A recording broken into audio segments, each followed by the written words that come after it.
Hi guys, in today's video we're looking at the theme of knee stability and change of direction in contact sport athletes, which is very important from both a point of view of trying to maximise performance and lower injury risk.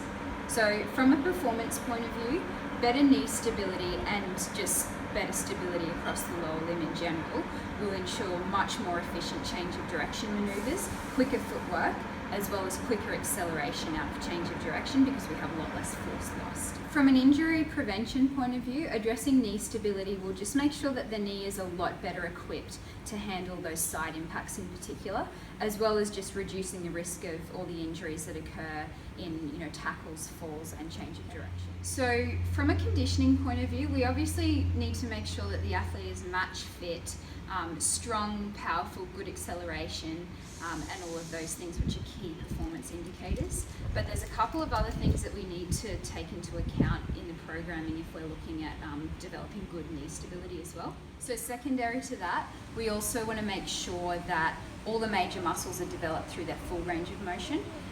And we also want to make sure that there's a really good relationship and patterning between glute med, which is one of the key lateral hip stabilizers, and also VM, which is the medial quad. So those two working together will basically hold the femur in place and just make sure, if we've taken care of the VM to VL, the patella's tracking well, we'll also minimize a lot of extra force experienced by the knee by making sure that those two muscles work and the femur is held in place as we're running and changing directions. So from a conditioning point of view, as well as including all the normal, your deadlifts, your squats, reverse lunges, all of the big lifts, we also want to make sure that we just incorporate a lot of single stance exercises. So just going back to what we were saying earlier about the VM to glute med relationship, just getting that knee tracking well.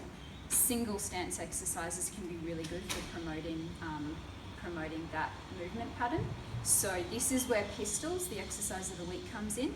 So just talking you through pistols, one of the things that we need to make sure is basically good knee hip tracking. So if we watch Lisa, the knee is staying right in position and the hip is tracking backwards.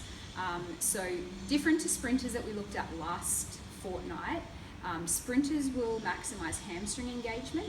These definitely help hamstring engagement, but it's a little bit more about that patterning between glute med and VM. So watching Lisa, we're getting knee staying still, hip moving backwards, nice square hips, and good controlled motion all the way through.